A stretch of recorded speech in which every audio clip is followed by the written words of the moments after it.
VenomousFatman here, BITT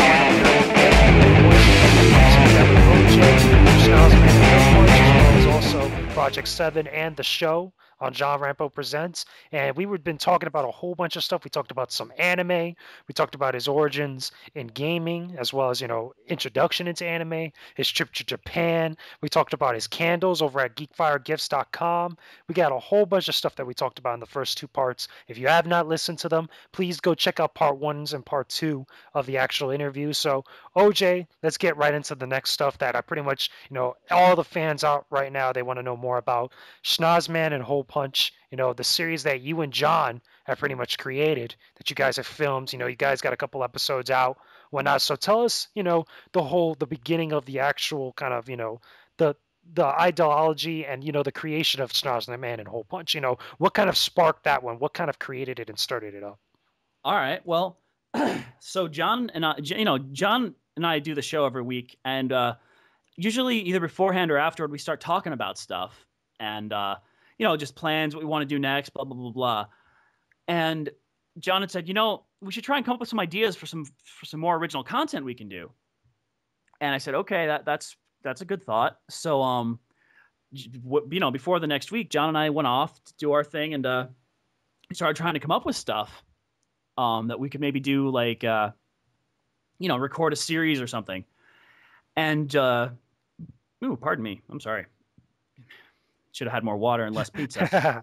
But, so John and I reconvened, and, he asked me if I had any ideas, and I listed a couple of things, and then he listed something that was actually a good idea, which was some sort of a superhero, like, roommates type deal. Like, these are the issues that, these are superheroes, but they got to deal with all these regular issues, about having a roommate and living life and blah, blah, blah, blah, all that other stuff. We thought, okay.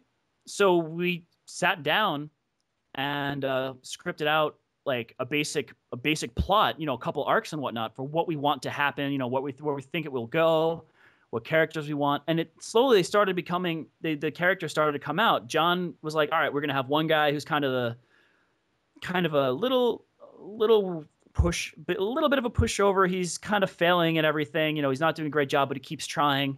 And then this other guy is kind of a jerk to him. And we had to try and figure out who was going to be who. And naturally, I ended up as the little pushover guy. But, we thought about it real hard. And, okay, that works. And we had to come up with names. John came up with Schnozman. And I ended up coming up with Hole Punch. He designed the costume for Schnozman with a little bit of help from, was it for one of the listeners to the show? John said, "Hey, I think it was Hazard." Was it Hazard? Really? I can't remember. I'm so sorry that I forgot your name. Please excuse my terribleness. And we said, "Hey, John said, hey, I need a logo, like it's a nose," and John put together that costume. And then I went, all right. I started doodling stuff out. I went over to the Sports Authority and to Modell's looking for stuff. And I planned out, what my costume was going to look like. Found pieces that matched it. Made a logo out of clay. I had plenty laying around from the whole candle nonsense. And we built our characters up. And then we scripted out the first episode. We're like, all right, this is what it's going to be. This is how they meet and everything.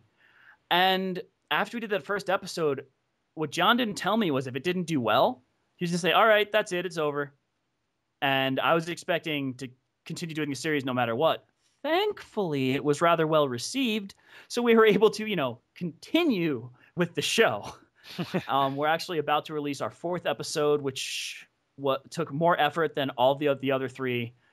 And I think it came out really well. So John has come up with most of the dialogue, is John's genius. He puts this stuff together.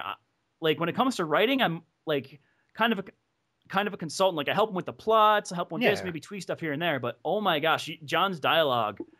I just love the way he phrases things. And then the monologues, the shots, like he asks me if we know of any cool places where I live that we can go by and film, and we drive around, find interesting things. It's been a lot of work. It sounds like it's very interesting though. Like it's been very fruitful. I know a lot of people have watched it, over on John Ramper Presents ever since you guys put the first 3 episodes on. If you guys haven't Hmm. seen those 3 episodes yet, go check them out over on John's YouTube channel, John Ramper Presents. One question I gotta ask is, because since you guys, kind of collaborate a little bit, even though I guess you could say John comes up with the bulk of most of the stuff for the show, like what is the inspiration for a lot of the stuff that you get? Because when I look at it, I see a couple things. I see obviously from different superheroes, from different comics or whatnot. But also I look at it and I get a little bit of like from Dexter's Laboratory, a little bit as far as the premise, Yeah. because if you guys have ever seen Dexter's Laboratory, for the listeners out there, they have a thing called the Justice Friends, where it's literally 3 superheroes under the same premise living underneath one roof in an Oh yeah, apartment. Krug and You have a Valhallen. Krug, was it Major Glory And Valhallen and is basically Valhalla? Yeah, exactly. Van So Halen plus Thor. yeah, exactly. So it's pretty cool. It's interesting that you could get stuff from like that. But what is like the real inspirations from the show, like for all 3 of the episodes that you've done, including up to the fourth episode, which is coming out soon? Well, I think Schnozman was supposed to be like, I don't know where John was coming from, but I kind of see him. He reminds me a little bit of like, I don't know if I want to go so far as to say the comedian from Watchmen, because he is a controversial character with his own issues, but he's like this. He seems like this jaded fellow who's seen everything. And then you've got Hole Punch, who's like this guy who's failing at every turn, but he keeps trying and thinks he's doing a really good job. He's doing his best out there. He's not going to give up. And to me, he was basically broke Batman. Like, what if Batman Broke didn't Batman. have all the? Yeah, he didn't have any money. He had nothing. His signature weapon is a plunger, for crying out loud. Um, I mean, I had a lot of fun. I like to think that a lot of Hole Punch came from me and my experiences and my thoughts for what would be a kind of a funny superhero. I know I named the guy. I think I named the Hole Plunge as well, which is his amazing plunger tool, as John put it. Yeah, that's pretty But cool. yeah, like basically a Batman who's not quite that dark, although he has every reason to be, but isn't quite that capable and doesn't have the resources. Just a guy who wants to do some good. Yeah, obviously, that's what all superheroes want to do, at least, in some form or fashion at some point like that. But one things I want to ask you guys, like when you're writing your material, do you look at stuff like, like any like sort of cartoons or superhero cartoons, or like, in the case of like the outfits and stuff, like every time that I see those outfits, it always screams to me a little bit of Jay and Silent Bob. Like as far as like the craziness of the outfits, because just in that same superhero that I think it was Blunt Man and Chronic. I think those were the Yeah, Blunt Man and superheroes Chronic. for Jay and Silent Bob. It kind of reminds me of that, as far as like, borderline on the ridiculous, just the over exaggerated and stuff. But what is like some of the stuff that you guys check out in order to kind of, really come up with the writing and some of the different ideas for the show? Well, that's the thing. I think what John and I are doing is trying to, without going to anything in particular, we're from my perspective, we're reaching into our memories, stuff we remember. Like we're not going out and saying, all right, I better go read Blunt Man and Chronic to see what sort of silly stuff these guys are up to, or I'd better see what sort of dark and creepy thing Batman is saying that we can parody over here. It's more like, I mean, John and I have seen a lot of comic book movies, read a ton of comic books, we've seen all the shows and whatnot. So we've got a lot of this stuff just lurking in our heads, and we just sit down and think, what's what's something that people do all the time, or something that would just be really funny if it were changed slightly, like twisted to be something a little bit like not quite right. Like we're parodying the Justice League, and they're the most upstanding individuals in the entire earth. Yeah. But here it looks like they're a bunch. It's like if you listen to Aquaman talking, he's like, now it's time to become a part of something that matters. I mean, that's a little snooty, but we've got our own take on everything. This world that it's obvious there's a lot of heroes in there. Like you've got Raposa, who's basically who's played by Andre from Respect the Pact, and he's basically if Zorro were a complete like egotistical narcissistic guy. I mean, he's not a bad person. He's doing the right thing, but he's doing it for the fame. It looks like he wants the fame. He wants he wants the money. So we're like pulling things from here and there that we're not like seeking it out and saying, I need to find something to use for episode 5. It's more like, this is what we think is going to happen in episode 5. Who is going to be there? What's the driving force? Like, it's weird. Like a lot of our research was done when we were teenagers and growing up and just reading things like for fun. That's cool. So, so you guys got episode 4 coming out soon. When is episode 4 exactly going to drop on YouTube? Episode 4 of Schnozman and Hole Punch, The Justice Leagues, premiering this Saturday, May the 12th, around noon. Awesome. At some point, we hope. You hope. But that sounds cool. Can you give us a little kind of like preview or a little insight of what episode 4 is going to be like or what it might be about? Episode 4 has a lot of things in it. More so than any other episode, this is going to be an episode that has a lot of emotion and a lot of humor. Not necessarily at the same time, but this is going to be an episode where you really get to see a little bit more of who the characters are and how they react in extreme situations. There's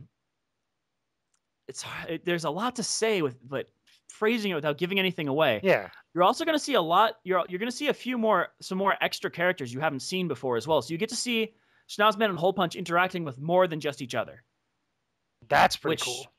Yeah, we called in the cavalry on this one. I think everyone's going to be really happy with it. Sounds interesting. Sounds pretty cool. Okay, so you'll be able to see it this Saturday, more than likely at, around noontime on John Rambo Presents, which is pretty cool. So moving away from that, because, there's another project now that you're also involved with. That's Project 7, which is like the big thing, between, yourself. You got John that's involved with it. You got Howard that's involved on it. Then you also got Phil, from DSP that's involved on it. It's like, a big collective thing amongst all of you guys. And, people go nuts about it. I've seen already the first couple episodes that you guys have done. What's it been like, because you were on episode 3 of Project 7. What was it like actually filming the episode? Well, I got to say that Paul and Dre from Respect the Pact, they are professionals. They know what they're doing. They know how to do it. And they're amazing at what they do. Y'all should really check out Respect the Pact, their channel and everything, because they are really amazing filmmakers and pretty cool people. It was weird because you've got John, Phil, and Howard in the room. And then they're 3 very distinct personalities. And then you've got Respect the Pact, Dre and Paul, putting everything together. Everyone worked on the script. Everyone's got all the stuff they need to do. And then just watching it all come together. And then it feels so different from the final episode because you can see everything goes on in the background, from fire extinguisher mishaps to green screens to line flubs. It's really amazing watching like all these guys working together on something that, on a project like this, collaborating to make something, it's pretty crazy. Sounds like a lot of work and stuff. Like, what were some of the hardships specifically, from your perspective when you guys were actually shooting episode 3? I believe it was episode 3 of Respect the Pact. I mean, of Project 7, Respect the Pact. I meant Project 7. Yeah, I got you. Well, hardships from my point of view, I mean, it was tough. We all had to remember stuff, and we had to. And it was tough because it's not like we're doing like dress rehearsals or anything beforehand. So everything everyone did, they did on their own, any preparation and whatnot. Then we have to get there and do it together. And you don't know what it's going to look. We didn't know what it was going to look like till we got there. I'm sure Dre and Paula had some ideas in their head on how to frame everything along with everyone else. But getting that out there. The hardest thing for me personally, though, was trying not to break my back being killed 7 to 9 times. I played the generic Metal Gear guard. And by I mean all of them. You mean that guy? Yeah, that guy. What was that noise? I mean, like, there were so many death scenes for me. It was hard, too, because when someone's shooting you with a prop gun, there's no clicking noise. There's nothing to let you know that a bullet's coming out. It's tough, especially being knifed, because they have to knife either near your head or accidentally hurt you. So you have to know when to fall down. It was hard to get that right. That, and I'm like throwing myself downstairs, throwing myself off of chairs, diving to the floor. And every time a take gets messed up for any reason, I'd have to kill myself again. Oh, man. So, personally, that was tough. My neck and back were aching for a while. I am no stuntman. That's crazy. But, I mean, it ended up coming out good in the long run because it was a good episode. A lot of people saw it. Do you think maybe we could expect to see you in episode 4 down the line, or episode 5 or any other future episodes? I would hope that's the case. I mean, it's a lot of fun working with these guys, and they're all pretty cool people. So I would love to do more with them. I really would. So far, like when you guys were actually coming up or actually shooting Project 7, did they include you on like the actual creation process of like, what the story, how the story was going to play out, or putting any sort of input on how the story was going to play out? They had done most of the scripting and stuff, before I was involved, but like I had a couple of suggestions that I gave to John, and the cardboard box scene in the episode, which didn't end up the way I envisioned it in my head, but that was something I really wanted to do, because in Metal Gear there's a lot of people hiding. Snake's always hiding in a stupid box, and the guards are just like, "Oh, it's just a box," instead of shooting it to pieces, which is what I was going for. But yeah, I didn't have too much input into that one, but it worked out all right. I mean, I did manage to, however, be the guy who brought along Gaseous Snake. The fellow chap who played Gaseous is a friend of mine, and eventually John's from high school. So that was my big contribution. Forget being the guard. I brought the villain. There you go. That's something that's pretty cool. So, pretty much, you guys obviously down the line, Project 7, Episode 3 is, it's already in the bag. I'm pretty sure way down the line you'll be able to get to Episode 4. That sounds like it'd be cool to have you in it. Sounds like it'd be a lot of fun and stuff. I'd But love to. but anyway, we're coming up towards the end of this interview, guys. So, any like specific people you want to shout out, OJ, or any like last minute messages you want to give out to all the fans or anybody out there? Yeah, well, I mean, first off, again, everyone, please watch Nazman and Hole Punch this Saturday, May the 12th, around noon at John Rambo Presents YouTube channel. But I also want to say, hey, my friend Pete's got this pretty sweet idea for something he calls the Global Manga Initiative. Check it out at gmimanga.com. It's for a collective of artists, someplace to display your comics and works and whatnot. Just check it out. He'll appreciate the hits. It's a work in progress, but it should be up pretty soon. I mean, there's my own channel, Fresh OJ Some Pulp. I don't post very often, but I'm putting out some PAX East footage here and there. And yeah, and if anybody has a particular candle idea, every now and then I've got some time for commissions. So go right ahead, email me at john@geekfiregifts.com. And let's see if we can see if I can work something out for you. Oh, right, and if I forgot to mention, there's Schnozman and Hole Punch episode 4 this Saturday, May the 12th at around noon. Yeah, so make sure that you guys check it out. Also, don't forget to send in those emails for for OJ to actually, do any commissions that you guys might have. You say that you pretty much are willing to do any sort of type of commission that anybody's willing to, to talk about for the most part. Yeah, I mean, pretty much. I mean, it's a little hard to say. Well, like if someone says, "I'd like an MC Escher painting," I'm like, I don't know if I can break the laws of physics and perspective, but I'll try. It's so pretty cool though. But anyway, guys, you could check out OJ on his YouTube channel, Fresh OJ Some Pulp. That's on YouTube, as well as also he's on Twitter. You could also follow him on Twitter, Fresh OJ Some Pulp on Twitter. And also don't forget to go to geekfiregifts.com, to check out all his stuff with his candles or to send him an email and all that stuff. And also don't forget to check out the new episode of Schnozman and Hole Punch when it goes up this Saturday. So thanks again, OJ, for being on the bit. It was a pleasure. It was fun chatting it up with you on this episode. Oh, it's been fun for me too. It's been really cool. Now I got a full complete set of all you guys for the most part.